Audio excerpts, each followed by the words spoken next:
Hello students, I again welcome you to my YouTube channel CA Romil Jain. और आज के video में जो हम लोग डिस्कस करेंगे, तुमको ध्यान होगा लास्ट वीडियो के अंदर हम लोगों ने कंसेप्ट डिस्कस किया था सारा अक्रूवल कंसेप्ट, ठीक है ना। अक्रूवल कंसेप्ट के अंदर मैं आपको कुछ बेसिक टर्म्स समझा चुका था, जिसमें मैंने आपको दो, एक तो मेजर टर्म समझाया था, प्रीपेड समझाया था, एक मैंने आपको आउटस्टैंडिंग वाला टर्म समझाया था, ठीक है ना। फिर मैंने आपको ध्यान है एक तो अक्रूड इनकम बताया था और एक मैंने आपको अनअर्न इनकम वाला कंसेप्ट बताया था, ठीक है बेटा। अब इन सारे कंसेप्ट के बाद आज जो हम लोग डिस्कस कर रहे हैं कंसेप्ट, वो उस कंसेप्ट का क्या कंसेप्ट नाम है। तो आज हम लोग जो टॉपिक पढ़ रहे हैं उसका नाम है अकाउंटिंग प्रिंसिपल्स। मेरी बात फिर से ध्यान देना बेटा, आज जो हम लोग टॉपिक पढ़ रहे हैं उसका नाम है अकाउंटिंग प्रिंसिपल। अब अकाउंटिंग प्रिंसिपल भी अगेन आज ध्यान रखना, ये जो टॉपिक है ये भी थोड़ा थ्योरी टॉपिक ही है, थोड़ा सा आपको थ्योरी पढ़ना पड़ेगा, क्योंकि अब प्रैक्टिकल इस टॉपिक के बाद जो नेक्स्ट वीडियो होगा उसमें कुछ कुछ प्रैक्टिकल चालू हो जाएगा आपका आना, ठीक है ना। आज का वीडियो थ्योरी है और बहुत इंपॉर्टेंट वीडियो है। आपको ध्यान होगा मैंने आपको एक टॉपिक पढ़ाया था जिसका नाम है फंडामेंटल अकाउंटिंग अजम्पशंस, ठीक है ना। और फंडामेंटल अकाउंटिंग अजम्पशंस के अंदर मैंने क्या बताया था कि बेसिकली अजम्पशन क्या बताते हैं कि अकाउंटिंग करनी कैसे है। मेरी बात फिर से ध्यान देना, हम लोगों ने एक टॉपिक पढ़ा था फंडामेंटल अकाउंटिंग अजम्पशन, और आपको वो वीडियो नंबर 4 या 5 था, जिसके अंदर मैंने ये बताया था अजम्पशन क्या बताते हैं, अकाउंटिंग करनी कैसे है, ठीक है ना। और मेनली मैंने आपको 3 अजम्पशन बताए थे, एक बताया था गोइंग कंसर्न, एक बताया था कंसिस्टेंसी और एक बताया था अक्रूवल। अब इन 3 अजम्पशन के अंदर मैंने ये समझाया था बाय डिफॉल्ट हमेशा ध्यान रखना है 3 अजम्पशन हमेशा चलेंगे, गोइंग कंसर्न, कंसिस्टेंसी, अक्रूवल। कोई भी बिजनेस अगर मान लो ये फॉलो करता है तो उसको कभी मेंशन नहीं करना है, लेकिन अगर फॉलो नहीं करता तो उसको हमेशा स्पेसिफाई करना है फॉलो क्यों नहीं किया। तो अकाउंटिंग अजम्पशन ध्यान रखना हमेशा 3 होते हैं, गोइंग कंसर्न, कंसिस्टेंसी, अक्रूवल, ठीक है ना। अब आज जो हम लोग पढ़ रहे हैं वो ये पढ़ रहे हैं what are the basic accounting principle. Accounting principle का मतलब क्या होता है, what are the basic accounting के रूल्स, कि अकाउंटिंग के रूल्स क्या होते हैं। और अकाउंटिंग के रूल्स ये बताते हैं कि हमको अकाउंटिंग करनी कैसे है। जैसे है ना, आप एक चीज़ समझना, अपन ट्रैफिक सिग्नल पे चलते हैं, ठीक है ना। आपको पता है ना कुछ ट्रैफिक रूल्स होते हैं, ग्रीन लाइट पे रुकना है, रेड लाइट पे जाना है और ऑरेंज लाइट पे रेडी होना है। अब ये जो रूल है यूनिवर्सल रूल है। आज जैसे मान लो अगर तुम गाड़ी चलाओगे तो ट्रैफिक रूल आपको सबको ये फॉलो करना ही पड़ेगा। उसी तरह हमेशा ध्यान रखना कुछ ऐसे अकाउंटिंग प्रिंसिपल होते हैं जो पूरी दुनिया में वैलिड होते हैं। और जब भी अकाउंट्स करनी है अपने को प्रिंसिपल हमेशा ध्यान होने चाहिए। अगर वो प्रिंसिपल फॉलो नहीं करेंगे तो प्रैक्टिकली हमको अकाउंट्स को कैरी ऑन करना बहुत डिफिकल्ट हो जाता है। तो अकाउंटिंग प्रिंसिपल का मतलब क्या होता है, बेसिक अकाउंटिंग रूल जो अकाउंटिंग के सिस्टम को बताता है कि हमको अकाउंटिंग करनी कैसे है। और अकाउंटिंग प्रिंसिपल जैसे फंडामेंटल अकाउंटिंग अजम्पशन तो 3 होते हैं, but there can be accounting principle लगभग 6 से 7 होते हैं इंपॉर्टेंट वाले, बाकी तो बहुत सारे हैं, बट हम लोग 6-7 जो सबसे इंपॉर्टेंट है वो डिस्कस करेंगे, ठीक है ना। तो ये तुमको परफेक्ट क्लियर होना चाहिए ताकि तुम्हारा अकाउंट्स का बेस बिल्कुल क्लियर हो जाए, ठीक है ना। तो अकाउंटिंग प्रिंसिपल का मतलब क्या होता है, बेसिक अकाउंटिंग रूल जो अकाउंटिंग बताता है कैसे करनी है, ठीक है ना। These are those rule which specify the method of accounting, और ये आपको अच्छे से आना चाहिए, तब जाके आप अकाउंटिंग बहुत अच्छे से कर पाओगे, ठीक है ना। नाउ अब हम लोग बात करते हैं कौन से स्टार्टिंग बेसिक प्रिंसिपल्स हैं, ठीक है ना। अब देखो बेटा, पहले हम लोग ये नोटिंग कर लेते हैं अकाउंटिंग प्रिंसिपल का मतलब क्या है। तो ध्यान से समझना, basic accounting principle, accounting principle meaning. तो accounting principle means the method और rule according to which accounting is to be done. ध्यान से समझना, अकाउंटिंग प्रिंसिपल का मतलब क्या होता है, वो मेथड या रूल जिसके हिसाब से क्या की जाएगी, अकाउंटिंग करी जाएगी। मेरी बात फिर ध्यान देना, अकाउंटिंग प्रिंसिपल मैंने अभी आपको बताया क्या बताते हैं, वो मेथड या रूल जिसके हिसाब से हम लोग अकाउंटिंग करेंगे। The rule are basic guidelines for the purpose of accounting, ये मेनली गाइडलाइंस है अकाउंटिंग कैसे करनी है। मेन अकाउंटिंग प्रिंसिपल्स आर, अब कौन कौन से अकाउंटिंग प्रिंसिपल हैं तो हम लोग पहले वन बाय वन समझते हैं, फिर उसकी नोटिंग करेंगे, ठीक है ना। आप इतना नोट कर लेना, फिर उसके बाद हम लोग अब फर्स्ट प्रिंसिपल समझते हैं, ठीक है ना। अब पहला जो प्रिंसिपल है उसका नाम है प्रिंसिपल ऑफ मनी मेजरमेंट। मेरी बात समझना, प्रिंसिपल ऑफ मनी मेजरमेंट, ठीक है बेटा। पहले प्रिंसिपल का नाम है प्रिंसिपल ऑफ मनी मेजरमेंट। अब मनी मेजरमेंट प्रिंसिपल क्या होता है और क्या कंसेप्ट है, ध्यान समझना। मनी मेजरमेंट प्रिंसिपल ये बोलता है अकाउंटिंग हमेशा ध्यान रखना वो सारे ट्रांजैक्शन कवर करती है। The money measurement principle means that, it means that accounting हमेशा ध्यान रखना वो सारे ट्रांजैक्शन कवर करती है which can be measured in money monetary terms. मतलब पैसों के टर्म में जो ट्रांजैक्शन मेजर कर सकते हैं वो अकाउंटिंग में कवर्ड होंगे, ठीक है ना। मेरी बात फिर से ध्यान देना, मेरी बात फिर से समझना, मनी मेजरमेंट प्रिंसिपल ये बोलता है accounting cover mainly those transaction which can measured in monetary form. कोई भी ऐसा ट्रांजेक्शन जो कितना भी इंपॉर्टेंट हो बट अगर मनी फॉर्म में मेजर नहीं होगा तो अकाउंट्स में कवर्ड नहीं होगा। मनी मेजरमेंट प्रिंसिपल बोलता है accounts cover mainly those transaction which can measured in monetary form. Any transaction which is दो वेरी इंपॉर्टेंट बट अगर उसको हम पैसों में मेजर नहीं कर सकते ना तो अकाउंट्स में कवर नहीं होगा। जैसे मान लो मैंने कहा ए और बी, अब मैंने कहा ये दोनों मान लो बहुत अच्छे फ्रेंड्स हैं, they two are very good friends. अब तुम एक बात बताओ, क्या इसके फ्रेंडशिप को हम लोग पैसों में मेजर कर सकते हैं? क्या ऐसा बोल सकते हैं ए और बी की फ्रेंडशिप 10 रुपए किलो के हिसाब से मार्केट में चलती है? Obviously not. मान लो मैंने ये बोला कि मैं तुमको पढ़ाता हूँ, मैंने पूछा कैसा पढ़ाता हूँ, आपने कहा सर बहुत अच्छा पढ़ाते हो। अब मैंने कहा मॉनेटरी फॉर्म में बताओ, आपने कहा सर आप है ना 15 रुपए किलो के हिसाब से पढ़ाते हो। नहीं, ये नहीं पॉसिबल है। हाँ, जो फीस मेरे को देते हो वो मॉनेटरी फॉर्म में मेजर हो सकती है। तो मनी मेजरमेंट प्रिंसिपल क्या बोलता है, अकाउंट्स हमेशा ध्यान रखना वही ट्रांजेक्शन कवर करती है which can measured in monetary form. कोई भी ट्रांजेक्शन जो बहुत इंपॉर्टेंट है बट अगर मनी में मेजर नहीं होगा तो अकाउंट्स में कवर नहीं होगा। ये फर्स्ट प्रिंसिपल अकाउंटिंग का, मनी मेजरमेंट, कि accounts cover mainly those transaction which can measured in monetary form. Any transaction which is दो वेरी वेरी इंपॉर्टेंट, कितना भी इंपॉर्टेंट है बट अगर मनी में मेजर नहीं होता है तो अकाउंट्स में कवर नहीं होगा। ठीक है, अब इस प्रिंसिपल की हम पहले नोटिंग करते हैं, ठीक है ना। तो principle of money measurement, it means that accounting will cover only those transaction. इसका मतलब ये होता है कि अकाउंटिंग हमेशा ध्यान रखना सिर्फ वो ट्रांजेक्शन कवर करती है which can be measured in monetary form, पैसों में मेजर हो सकता है। It means that any transaction which is दो वेरी इंपॉर्टेंट, कोई भी ऐसा ट्रांजेक्शन जो भले ही कितना भी इंपॉर्टेंट हो but if can not be measured in money form, लेकिन अगर मनी में मेजर नहीं हो सकता है, it will not be covered in accounting, वो अकाउंट्स में कवर नहीं होगा। तो मनी मेजरमेंट प्रिंसिपल ये बोलता है it means that accounting will cover only those transaction which can measured in monetary form. ऐसा कोई भी ट्रांजेक्शन जो कितना भी इंपॉर्टेंट हो बट अगर मनी में मेजर नहीं होगा तो अकाउंट्स में कवर नहीं होगा। ये फर्स्ट बेसिक प्रिंसिपल है अकाउंटिंग का। आई बात समझ में? नाउ अब बेटा ध्यान रखना, जो सेकंड प्रिंसिपल है मनी मेजरमेंट के बाद, जो सेकंड अकाउंटिंग का प्रिंसिपल है उसका नाम है प्रिंसिपल ऑफ सेपरेट एंटिटी। मेरी बात फिर से समझना, जो सेकंड प्रिंसिपल है अकाउंटिंग का उसका नाम है प्रिंसिपल ऑफ सेपरेट एंटिटी। अब सेपरेट एंटिटी प्रिंसिपल का मतलब क्या होता है? जैसे नाम बता रहा है principle of separate entity. Separate entity principle का मतलब क्या होता है? जैसे मान लो मैंने ये बोला ये एक पर्सन है जिसका नाम है mister A, this is the person whose name is mister A, और ये कंसर्न है जिसका नाम है ए लिमिटेड। ये पर्सन है जिसका नाम है मिस्टर ए और ये कंसर्न है जिसका नाम है ए लिमिटेड। अब मान लो इस ए लिमिटेड का जो मालिक है ना वो मिस्टर ए इस कंपनी का मालिक है। मैंने क्या बोला? इस ए लिमिटेड का जो मालिक है ना वो मिस्टर ए है। सेपरेट एंटिटी प्रिंसिपल ये बोलता है भले ही ये पर्सन इस कंपनी का मालिक है, सेपरेट एंटिटी प्रिंसिपल ये बोलता है भले ही ये पर्सन इस कंपनी का मालिक है बट अकाउंटिंग के पॉइंट ऑफ व्यू से ये दोनों अलग अलग हैं। मेरी बात फिर से ध्यान देना, सेपरेट एंटिटी प्रिंसिपल ये बोलता है कि अकाउंटिंग, भले ही मैंने बोला मिस्टर ए इस ऑर्गेनाइजेशन का मालिक है बट अकाउंटिंग के पॉइंट ऑफ व्यू से मिस्टर ए अलग है और ए लिमिटेड अलग है। इसका हिसाब किताब अलग मेंटेन होगा, इसका हिसाब किताब अलग मेंटेन होगा। जैसे मान लो मैं तुमको ऐसे समझाता हूँ, तुम स्कूल में जाते हो, ठीक है ना, तुम स्कूल में जाते हो, मान लो तुम्हारे स्कूल का नाम है, अज्यूम करो मैं बोलता हूँ तुम्हारा सेंट मेरीज स्कूल है, तुम्हारा हो कोई भी स्कूल को, मैं एग्जांपल ले रहा हूँ, और मान लो तुम्हारा नाम है एक्स, आप स्कूल के स्टूडेंट हो, आपके स्कूल का नाम है सेंट मेरी और आपका नाम है एक्स, आप इस स्कूल के स्टूडेंट हो।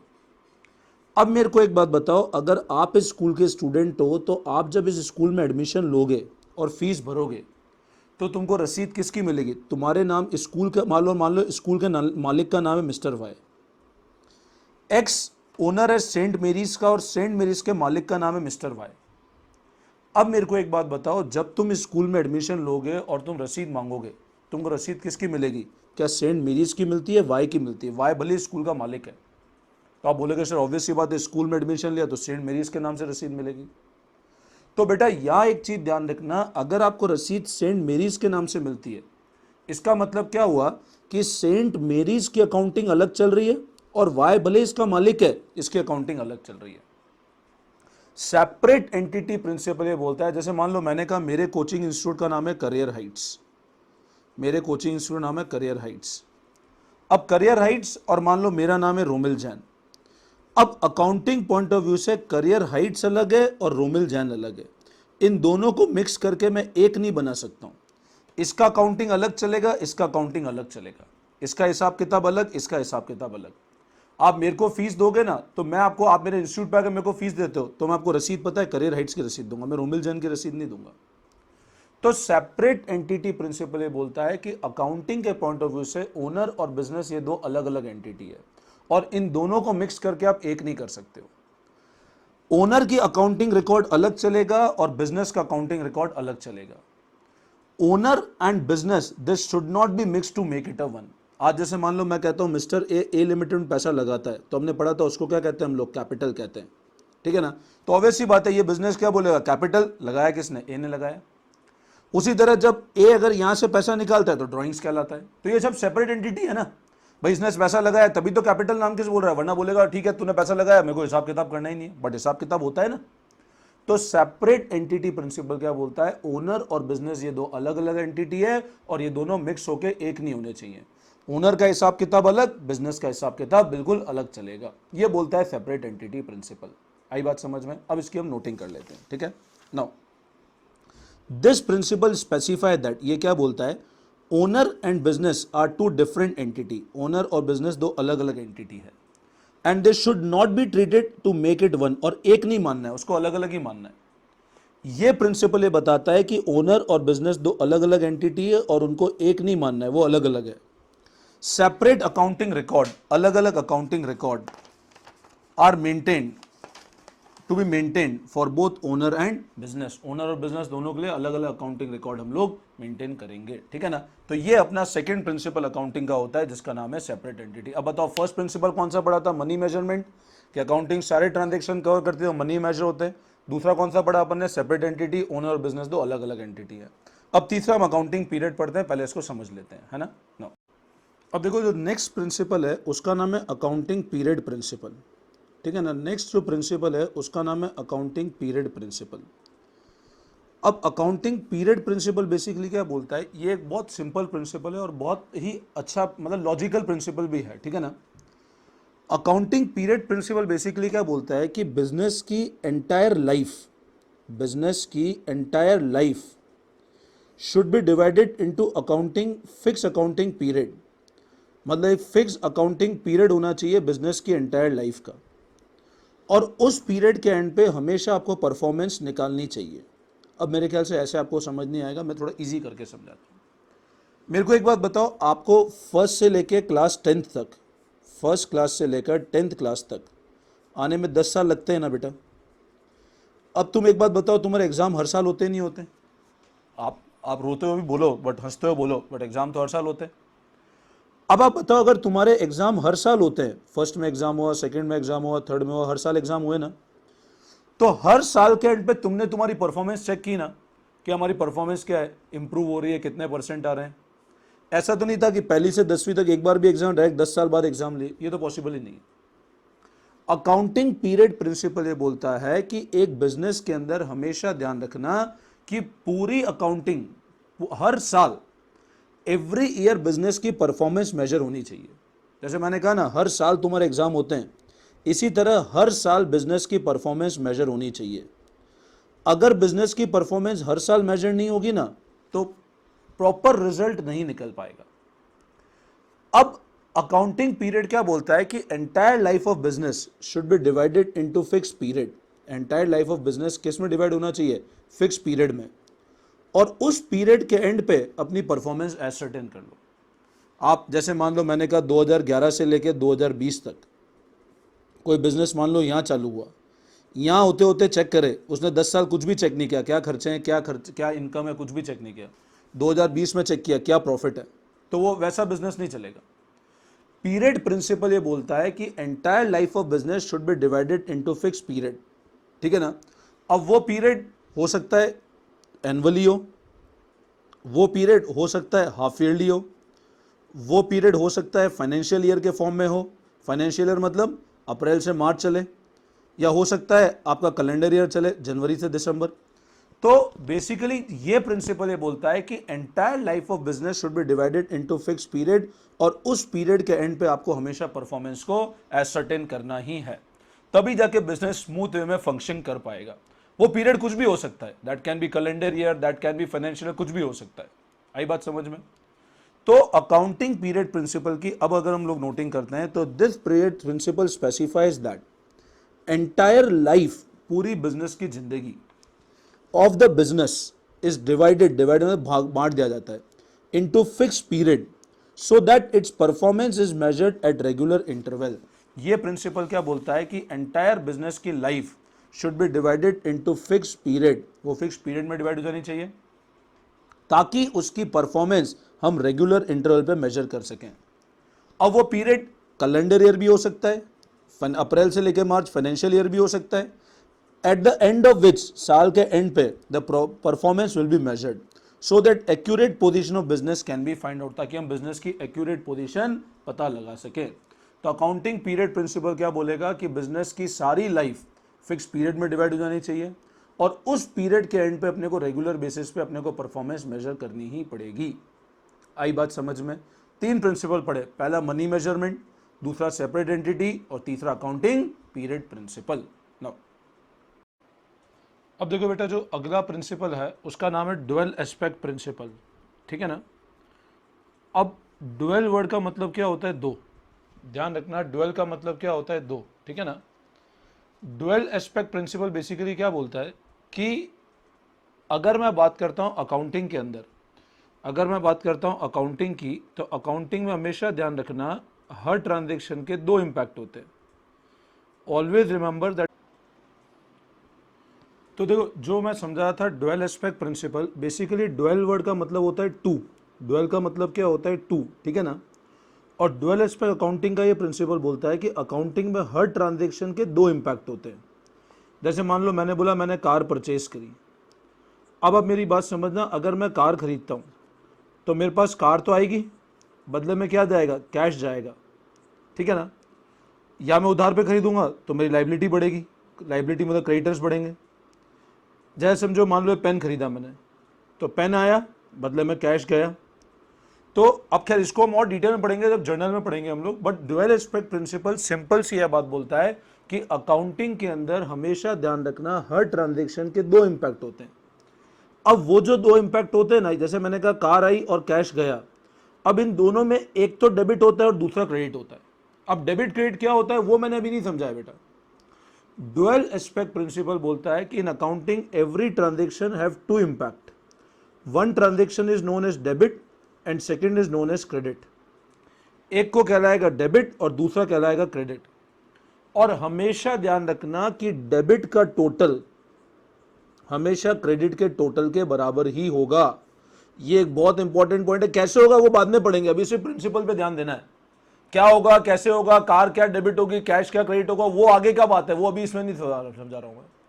सिंपल ड्यूअल एस्पेक्ट प्रिंसिपल बोलता है कि अकाउंटिंग के अंदर हर बिजनेस के जो भी ट्रांजैक्शन है, हर ट्रांजैक्शन के 2 इंपैक्ट होंगे, एक डेबिट और दूसरा credit.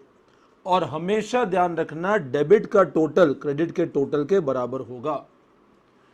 Always remember that dual aspect principle in accounts is also known as double entry system of accounting। बेटा ये बहुत इंपॉर्टेंट पॉइंट है। डुअल एस्पेक्ट प्रिंसिपल को अकाउंट्स में एक और नाम से जाना जाता है double entry system of accounting. मतलब डुअल एस्पेक्ट कह दो या डबल एंट्री अकाउंटिंग सिस्टम कह दो, एक ही बात है। तो डुअल एस्पेक्ट प्रिंसिपल क्या बोलता है कि हर ट्रांजैक्शन के अकाउंट्स में बेटा कितने इंपैक्ट होंगे? 2 इंपैक्ट होंगे। एक ट्रांजैक्शन होगा डेबिट, तो मतलब ऐसा कभी नहीं हो सकता डेबिट होगा और क्रेडिट नहीं होगा, या क्रेडिट होगा डेबिट नहीं होगा। अगर डेबिट होगा, अच्छा अब तुमको एक ये कंफ्यूजन हो सकता है डीआर सीआर का मतलब क्या है। देखो डीआर डेबिट का शॉर्ट फॉर्म होता है डीआर, डेबिट का शॉर्ट फॉर्म होता है डीआर, और क्रेडिट का शॉर्ट फॉर्म होता है सीआर। क्रेडिट का शॉर्ट फॉर्म है सीआर, डेबिट का शॉर्ट फॉर्म है डीआर। तो डुअल एस्पेक्ट प्रिंसिपल क्या बोलता है? अकाउंटिंग में हर ट्रांजैक्शन के 2 इंपैक्ट, एक डेबिट और एक क्रेडिट। और डेबिट का टोटल हमेशा क्रेडिट के टोटल के बराबर होगा। इस प्रिंसिपल को ध्यान रखना, अकाउंट्स में एक और नाम से जानते हैं जिसका नाम है डबल एंट्री बुक कीपिंग। तुम अगर तुम्हारी बुक देखोगे ना, जैसे जो तुम बुक फॉलो करो, कोई सी बुक फॉलो करो, ठीक है ना, तो उस बुक का अगर तुम टाइटल भी देखोगे ना, तो टाइटल क्या है, देखो, double entry book keeping, class 11th के अंदर, ठीक है ना। तो डुअल एस्पेक्ट प्रिंसिपल को हम एक और नाम से जानते हैं डबल एंट्री बुक कीपिंग, ठीक है ना। क्या बोलते हैं, डबल एंट्री, मतलब हर ट्रांजेक्शन की दो एंट्री होगी, एक डेबिट होगी एक क्रेडिट। डीआर डेबिट का शॉर्ट फॉर्म है, सीआर क्रेडिट का शॉर्ट फॉर्म है, ठीक है। अब इसकी हम लोग नोटिंग कर लेते हैं डुअल एस्पेक्ट को, ठीक है बेटा। Now principle of dual aspect, this principle means that, इसका मतलब होता है इन अकाउंट्स, अकाउंट्स के अंदर every transaction is two aspect, हर ट्रांजेक्शन के दो impact, debit DR and credit CR. Debit DR से इंडिकेट होगा, क्रेडिट सीआर से इंडिकेट होगा, ठीक है। There can be never be such transaction, कभी भी ऐसा ट्रांजेक्शन नहीं होगा, नेवर मतलब कभी भी नहीं, in accounts where just single debit और सिंगल क्रेडिट, मतलब सिर्फ एक ही डेबिट या एक क्रेडिट, मतलब ऐसा कभी नहीं हो सकता, पॉसिबल ही नहीं है। दैट इज ऑलवेज डेबिट का टोटल क्रेडिट के टोटल के बराबर होगा। डीआर डेबिट का शॉर्ट फॉर्म, क्रेडिट का सीआर शॉर्ट फॉर्म, तो डेबिट का टोटल हमेशा क्रेडिट के टोटल के बराबर होगा। This principle is also known as double entry principle, या डबल एंट्री प्रिंसिपल कहते हैं, डबल एंट्री बुक कीपिंग। तो डुअल एस्पेक्ट प्रिंसिपल ये बोलता है अकाउंट्स के अंदर हमेशा ध्यान रखना हर ट्रांजेक्शन के दो इंपैक्ट, डेबिट और क्रेडिट। डेबिट होगा तो क्रेडिट भी होगा, क्रेडिट होगा तो डेबिट भी होगा, ठीक है ना। डुअल एस्पेक्ट कैसे अप्लाई करना है, प्रैक्टिकली इन सारे प्रिंसिपल कैसे अप्लाई करना है आगे सीखेंगे। अब बेटा अभी तक हम लोगों ने चार प्रिंसिपल पढ़े। पहला पढ़ा था मनी मेजरमेंट, अकाउंट्स के अंदर सारे ट्रांजेक्शन मनी में मेजर होंगे। दूसरा पढ़ा था सेपरेट एंटिटी, ओनर और बिजनेस दो अलग अलग एंटिटी हैं। तीसरा हमने जो पढ़ा था दैट वाज, बोलो बोलो बोलो, सोचो तीसरा कौन सा था। अब तीसरा कौन सा पढ़ा था, बोलो बोलो बोलो फटा, अकाउंटिंग पीरियड प्रिंसिपल। इसमें क्या पढ़ा था कि entire life of business fix period में डिवाइडेड है और हर पीरियड के एंड पे हम लोग प्रॉफिट और लॉस कैलकुलेट करेंगे, ठीक है ना। और लास्ट हमने पढ़ा था डुअल एस्पेक्ट, मतलब हर ट्रांजेक्शन अकाउंट्स के अंदर दो इंपैक्ट है, एक डेबिट और एक क्रेडिट। डेबिट का टोटल हमेशा क्रेडिट के टोटल के बराबर चलेगा। तो ये कुछ प्रिंसिपल अभी तक हम लोग डिस्कस कर चुके हैं, ठीक है ना। अब आते हैं हम लोग नेक्स्ट प्रिंसिपल के ऊपर ना। अब देखो बेटा, जो हम लोग नेक्स्ट प्रिंसिपल डिस्कस कर रहे हैं आफ्टर डिस्कसिंग डुअल एस्पेक्ट, ये भी बहुत इंपॉर्टेंट है, बट अभी वापस वही बात है, मैं थ्योरी अच्छे से समझा पाऊंगा, प्रैक्टिकल जब मैं क्वेश्चन करूंगा तभी आपको बहुत अच्छे से समझा पाऊंगा, ठीक है ना। प्रिंसिपल का नाम है प्रिंसिपल ऑफ प्रूडेंस, PRUDENCE, या इसको एक और नाम से जानते हैं कंजर्वेटिव। अब पता है ये प्रिंसिपल का मतलब क्या होता है, जैसे पता है मैं आपको एक एग्जांपल देता हूं। तुम लोगों ने अपना एक बिहेवियर देखा होगा, तुम एग्जाम देके आते हो, तुम लोगों ने हमेशा देखा होगा जैसे ही तुम पता है एग्जाम देकर आते हो ना, तो हमेशा मार्क्स का टोटल लगाते हो। और मार्क्स का टोटल कैसे लगाते हो, मान लो एग्जाम में पेपर में 5 क्वेश्चन थे, पहला क्वेश्चन 10 नंबर का था, दूसरा 5 नंबर का था, तीसरा 10 का था, चौथा वापस 10 का था और तीसरा 5 का था, टोटल अपना 40 नंबर का पेपर था। अब तुम एग्जाम दे के आए, तुमने मन में सोचा कि यार पहला क्वेश्चन 10 का है, 10 में से कम 6 नंबर तो आ ही जाएंगे, भले तुमने सही भी किया हो। तुमने सोचा यार दूसरे में 5 में से मान लो 3, बहुत खींच के तुमने सही किया, तभी तुमको लगता है कहीं ना कहीं नंबर कट जाएंगे, तो 5 में से 3 आ जाएंगे। थर्ड तुम्हारा पूरा सही है, तो लगता है चल कोई नहीं यार 7 नंबर तो कम से कम आ ही जाएंगे। ये 10 में से मान लो तुमने सोचा यार चल 6 नंबर आ जाएंगे, इसमें तुम्हारी गड़बड़ है, तुमने सोचा 1 नंबर आएंगे। अब तुमने मन में टोटल लगाया 6 और 3 9 और 7 16 और 6 22 23, मैं तुमने सोचा 40 में से अपने को 23 नंबर तो कम से कम आ जाएंगे। अपन एग्जाम दे के गए, एग्जाम में 5 क्वेश्चन आए, ये उसके मार्क्स थे, और तुमने सोचा इतने नंबर अपने आ जाएंगे कम से कम, तो 40 में से अपने 23 नंबर तो आ जाएंगे। 23 नंबर तो कहीं नहीं गए, तुम ये सोचते हो कि बेटा कुछ भी हो 23 नंबर तो हम लोग खींच के आ जाएंगे। फिर मन में सोचते हो छोड़ यार 23 नहीं भी आए तो 20 तो आ ही जाएंगे, 20 से नीचे नहीं जाएंगे, 20 तो कैसे भी आ जाएंगे। अब इसका मतलब क्या है, मेरे को एक बात बताओ, तुमने क्या सोचा कि 20 नंबर तो आ जाएंगे, तुमने बहुत खींच के मार्किंग कर ली, बहुत टफ मार्किंग सोची अपने मन में कि रिजल्ट आएगा मेरे 20 नंबर तो कहीं नहीं गए, भले टीचर कितना ही टफ मार्किंग करे। अब मान लो रिजल्ट आया और उस दिन नंबर आ गए 25, नंबर कितना है 25। अब तुम्हारी ये शक्ल है, तुम खुश होगे या तुम उस दिन उदास होगे। तुम बोलते हो सर मैं तो उस दिन उदास हो जाऊंगा। मैंने कहा उदास क्यों होंगे, आप बोलते हो सर उदास इसलिए होऊंगा क्योंकि मैंने सोचा था देखो 20 नंबर आने चाहिए, टीचर ने दे कितने दिए 25, देखो टीचर कितनी खराब है। बोले सर ये क्या बात करी आपने, जब मैंने सोचा था आएंगे 20 नंबर और 25 आएंगे तो मैं उदास क्यों, मैं तो खुश होऊंगा ना। मैंने सोचा था 20 नंबर बट आ कितने गए 25, ऐसा ही होगा ना। और मान लो तुमने सोचा कितना था 25 और आए कितने 20, तुमने तुम्हारे मन में सोचा कि आएंगे 25 नंबर और आए कितने 20, तुम उदास हो जाओगे, तुमने ज्यादा एक्सपेक्टेशन कर ली। अभी मान लो मैं आपको एक एग्जांपल और देता हूं, मैंने आपको आज 10,000 रुपए दिए जेब में। मैंने क्या किया, मैंने तुमको 10,000 रुपए दिए और मैंने कहा जाओ बेटा, जा बेटा जा। ऐसा नहीं बोल रहा हूं जी ले अपनी जिंदगी, जो डीडीएलजे का डायलॉग था। मैंने क्या बोला, जाओ बेटा जाकर के 10,000 रुपए की पार्टी मना के आ जाओ। आपके फादर ने आपको 10,000 रुपए दिए और बोला बेटा जाओ और 10,000 रुपए क्या मना के आ जाओ, पार्टी मना के आ जाओ। आप गए मार्केट में 10,000 रुपए की पार्टी मनाने। अब आप रास्ते में जा रहे थे और मैंने आपको फोन किया या फादर ने आपको फोन किया कि यार बेटा तुम पार्टी मना, लेकिन ऐसा हो सकता है, पार्टी तो मना लो लेकिन ऐसा हो सकता है कल कि अपने को कल 3,000 रुपए का लॉस हो जाए। आपने कहां से हो सकता है, बोले कुछ चांस है यार, कोई धंधे में नुकसान हो रहा है तो हो सकता है कल 3,000 का लॉस हो जाए, तो उस हिसाब से काम करना।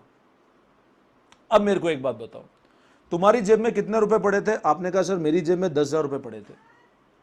10,000 रुपए मेरी जेब में पड़े थे और मैंने बोला हो सकता है, हुआ नहीं, हो सकता है कल 3,000 का क्या हो जाए, लॉस हो जाए। अब तुम पार्टी मनाते टाइम क्या सोचोगे कि यार अगर 10,000 रुपए मेरी जेब में है और पापा का फोन आ गया कि कल 3,000 का लॉस हो सकता है, तो पार्टी कितने की मनानी है मेरे को, 7,000 रुपए की मनानी। 3,000 तो बचा के रखू ना, क्या पता कल नुकसान हो गया तो काम आएंगे। मेरी बात समझे आप। आपको 10,000 रुपए आपकी जेब में थे, आपको लगा 3,000 का लॉस हो सकता है, तो आप पार्टी बोलोगे 7,000 की बनाऊं, मैं क्यों बनाऊं 10,000 की पार्टी। क्या पता अगर कल मेरे को 3,000 का लॉस हो गया तो मैं पैसे होंगे ही नहीं ना। तो आपने पार्टी कितने की मनाई बेटा, 7,000 की पार्टी मनाई। ये तो बिल्कुल अजीब सी बात है ना, ये तो कहीं गलत नहीं बोल रहा हूं मैं। अब मान लो कल का दिन आया और 3,000 का लॉस नहीं हुआ, मान लो कल का दिन आया और 3,000 का लॉस नहीं हुआ। अब तुम अफसोस करके बैठ गए, हट यार मैं तो 3,000 रुपये बचाए भी थे और देखो नुकसान भी नहीं हुआ। आपने क्या बोला कि यार मैंने 3,000 बचाए और नुकसान भी नहीं हुआ। तो ये तो पॉसिबल नहीं है ना बेटा। और अच्छी बात है नुकसान नहीं हो, लेकिन तुमने सेफ साइड तो रख लिया ना अपने आप को। आज मान लो मैं तुमको बोलता हूं तुम पढ़ रहे हो, अब लॉकडाउन खुले ही नहीं, तो क्या पढ़ना बंद करोगे, पढ़ोगे तो सही ना, क्या पता खुल गया तो अब मैं आपको एक बात बता रहा हूं। अच्छा इसका रिवर्स एग्जांपल समझो, मान लो तुम पार्टी में जा रहे थे, तुम्हारी जेब में 10,000 रुपए थे और मैंने बोला बेटा हो सकता है, तुमको रास्ते में फोन आया पापा का, बोला बेटा हो सकता है कल 3,000 का क्या हो जाए, प्रॉफिट हो जाए, कल 3,000 का क्या हो जाए, प्रॉफिट हो जाए। तो अब क्या तुम 13,000 की पार्टी मना लोगे क्या, नहीं, तुम पार्टी तो 10 की मनाओगे ना। मतलब बहुत सिंपल सी बात है, जब प्रॉफिट होगा उसको अब मैं आपसे पूछ रहा हूं 10,000 जब थे, मैंने बोला 3,000 लॉस है तो तुमने 7 की पार्टी मनाई, और जब 10,000 थे मैंने कहा 3 का प्रॉफिट, ये भी हो सकता है ये भी हो सकता है, तो तुमने 13 की तो नहीं मनाई, तब तो तुमने 10 की मनाई। क्या 3,000 उधार करके बनाओगे, नहीं, क्या पता प्रॉफिट हो नहीं हो गया तो अच्छी बात है, नहीं होगा तो पहले से जो फायदा दिख रहा है उसके लिए अपन खर्चा थोड़ी ना बांध सकते हैं। मेरी बात समझे आप। भैया कल मेरे को मान लो 500 बच्चे मिल जाएंगे तो क्या उनका खर्चा मैं आज ही कर दूंगा, जब मिलेंगे तब करूंगा ना, फीस आएगी तब। लेकिन अगर मेरे को लग रहा है कल मेरे को लॉस होने वाला है, जैसे तुमको पता है अभी तो अपना कोविड सिचुएशन चल रहा है, मैं मानता हूं 2 महीने में सब चीजें फ्लो में आ जाएगी, लेकिन आप अपने पेरेंट्स को देखो सब पैसा बचा के चल रहे हैं ना अभी, क्या पता नहीं आई तो आ गई तो अच्छी बात है, पैसा बचा रखा है। अफसोस करोगे कि आ गई तो अरे आशिट मैंने पैसा भी बचा लिया और देखो बर्बादी भी नहीं हुई, ऐसा तो कभी नहीं होगा ना। तो प्रूडेंस प्रिंसिपल ये बोलता है अकाउंट्स का कि हमेशा ध्यान रखो लॉसेस अगर आपको दिख रहे हैं तो उसको बुक करो, बट प्रॉफिट तभी बुक करो जब प्रॉफिट क्या हो जाए, रियलाइज हो जाए।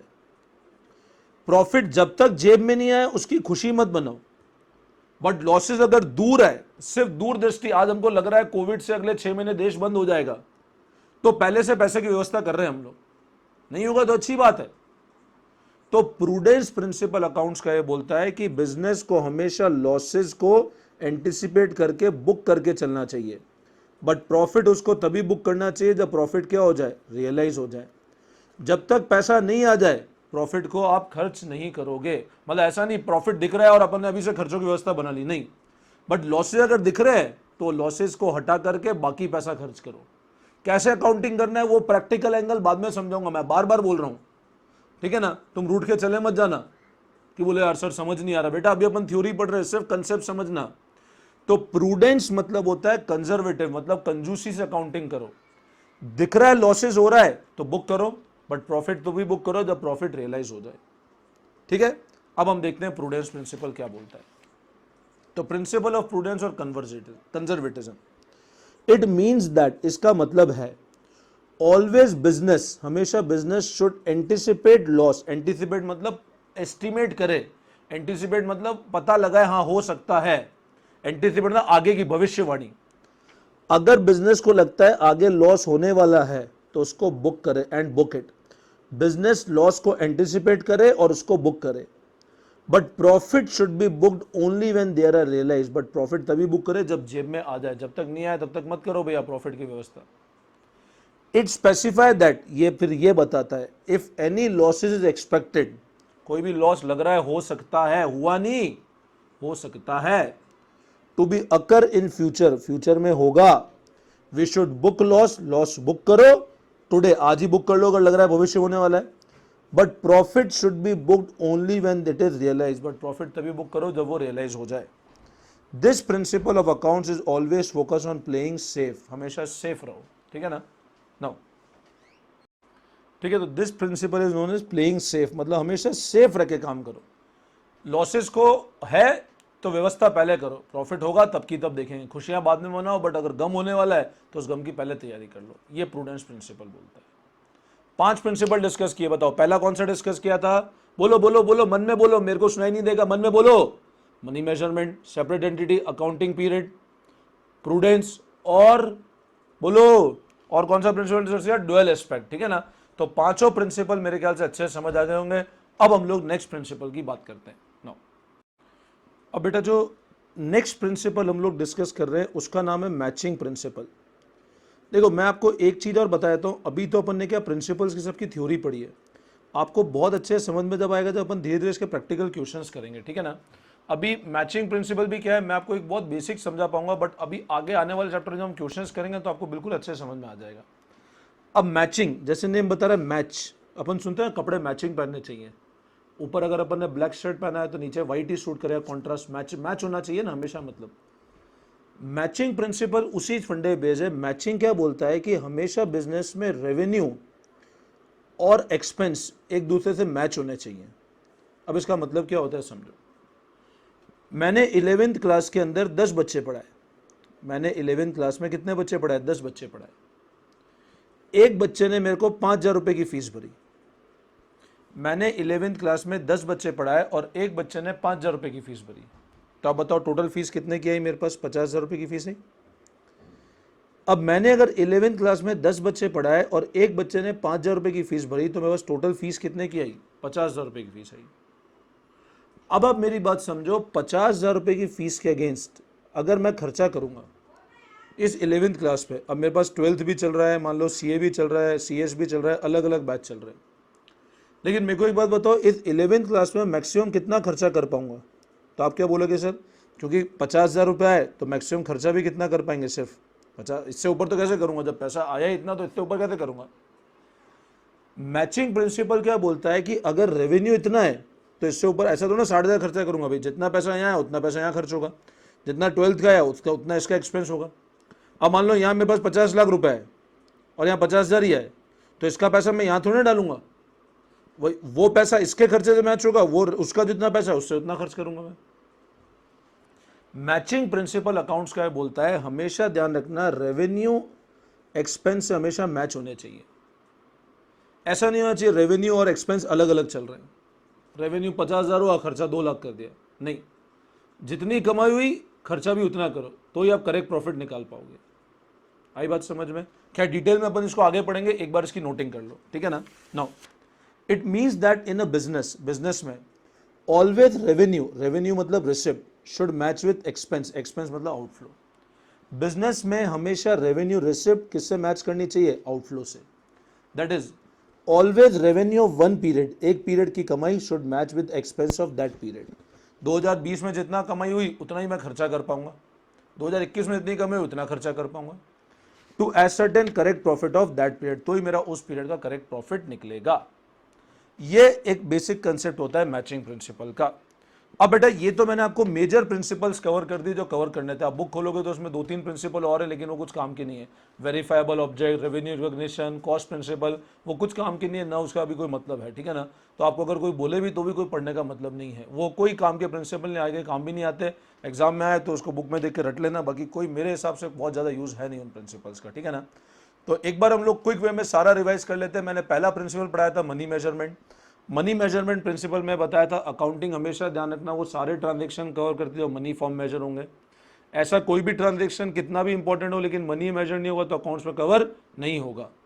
दूसरा प्रिंसिपल डिस्कस किया था हमने सेपरेट एंटिटी। ओनर और बिजनेस दो अलग अलग एंटिटी है। ओनर की अकाउंटिंग अलग चलेगी, बिजनेस की अकाउंटिंग अलग चलेगी। इन दोनों को हम मिक्स नहीं कर सकते हैं और एक नहीं बना सकते हैं। ओनर के हिसाब किताब अलग चलेगा, बिजनेस का हिसाब किताब अलग चलेगा।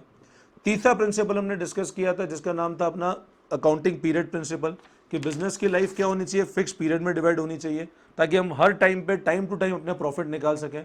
ऐसा नहीं हो चाहिए 10 साल 15 साल बाद अकाउंटिंग कर रहे हैं तो वो बिल्कुल सही प्रॉफिट रिवील नहीं करेगा। डुअल एस्पेक्ट डिस्कस किया कि हर ट्रांजैक्शन अकाउंट्स में दो इंपैक्ट होते हैं, डेबिट क्रेडिट। हमेशा डेबिट का टोटल क्रेडिट के टोटल के बराबर होगा, इसको डबल एंट्री के नाम से भी जानते हैं। पांचवा प्रिंसिपल हमने डिस्कस किया था जिसका नाम था प्रूडेंस। प्रूडेंस मतलब बिजनेस हमेशा लॉसेस को एंटिसिपेट करके और बुक करे, बट प्रॉफिट तभी बुक करे जब प्रॉफिट रियलाइज हो जाए। जब तक प्रॉफिट जेब में नहीं आए तब तक आप प्रॉफिट की प्लानिंग मत करो, बट लॉसेस अगर आपको दिख रहा है होने वाला है तो लॉसेस को बुक करते हुए चलो। लास्ट हमने डिस्कस किया मैचिंग। मैचिंग मतलब रेवेन्यू और एक्सपेंस हमेशा एक दूसरे से मैच करने चाहिए अगर करेक्ट प्रॉफिट निकालना है तो, ठीक है ना।